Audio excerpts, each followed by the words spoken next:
Hello, it is great to be here with all of you today. We're thrilled to take this moment. I am personally thrilled to take this moment to announce a new initiative on diversity and inclusion. Fortune is working in partnership with Refinitiv on highlighting companies who are turning words into action on D&I. The project is called Measure Up, and we will be challenging companies to report critical metrics through Refinitiv's environmental, social, and corporate governance data systems. And we'll be including that data as part of our Fortune 500 list, our latest chapter in Fortune's history of working to make business better, as it is done with Most Powerful Women list, the 100 Best Companies to Work For list, the Change the World list, and of course, with this event, the CEO Initiative. I'm so pleased to welcome Refinitiv CEO David Craig to join us now. David, thank you so much for being here, and thank you for this partnership.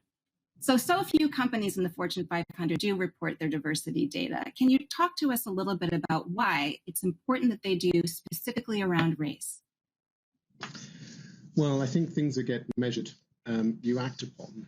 And I think it's only around 14% of companies in the Fortune 500 actually do report. So it's so important, particularly now after the events of this year, that we're much more transparent about where we are today, the actions that we're taking, and the improvements that we can make.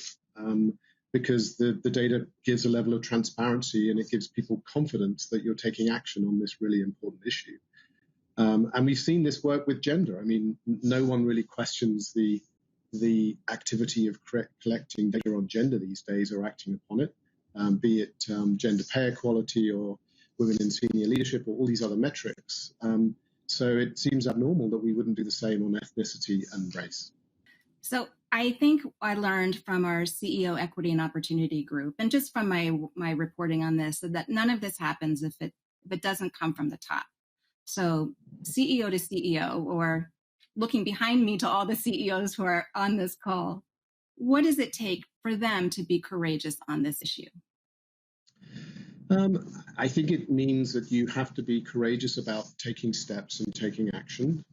You have to really believe that action is important. And I think many CEOs that I talk to, particularly after the events earlier this year with George Floyd murder, really felt, humbled, some ashamed, but really motivated to take action.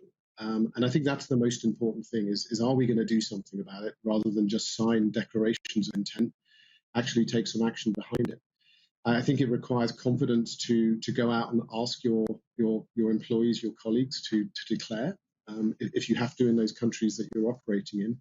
And it also, in my own experience, means that you have to be prepared for some uncomfortable discussions. Not everyone is accepting of this move in your organizations, and you can have some tough and robust discussions about why this is important and why you have to make those changes. So I do think it takes courage.